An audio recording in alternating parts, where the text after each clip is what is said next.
સામાન્ય રીતે આંબાના બગીચાની રખેવાળી માટે બગીચા માલિકોએ માણસો રાખવા પડતા હોય છે કે ખર્ચો કરીને વાડ બનાવવી પડતી હોય છે, પરંતુ અમરેલીના ધારીના ઝર ગામે કેસર કેરીના બગીચાઓની સુરક્ષા કોઈ સિક્યુરિટી ગાર્ડ નહીં પણ સિંહ પરિવાર કરી રહ્યો છે।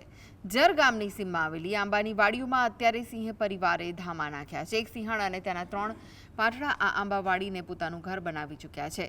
દિવસે આંબાની ઠંડી છાયામાં આરામ અને રાત્રે બગીચામાં પહેરો ભરતા હોય તેવો નજારો જોઈને ભલભલાના પરસેવા છૂટી જાય છે।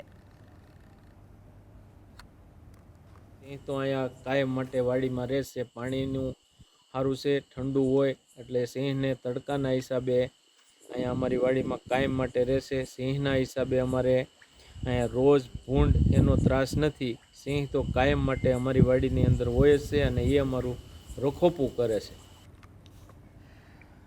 તો કેસર કેરીના ખેતરોમાં સિંહની હાજરીના કારણે અહીં ઇજારદારો અને મજૂરો પણ એક અનોખા તાલમેલ સાથે કામ કરે છે। સિંહની હાજરીના કારણે જંગલી જાનવરોનો ત્રાસ નાબૂદ થઈ ગયો છે। એટલું જ નહીં, ખેતરમાં આવેલો જે કૂવાનું પાણી સિંહો પીવે છે તે જ પાણી પિયત તરીકે કેસર કેરીને પણ આપવામાં આવે છે।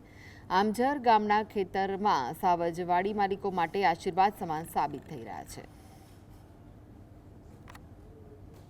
સિંહોને લીધે અમને જે ભૂંડ છે, રોજ છે, જે નુકસાન કરે છે આપણા આંબાના બગીચામાં, એ અટકાવે છે। મતલબ અમને કોઈ હેરાન નથી કરતા અને અમે એ લોકો જે એ પાણી પીવે છે, કુંડીએ પાણી પીવા આવે છે, એ જ પાણી અમે આ આંબામાં પાઈએ છીએ।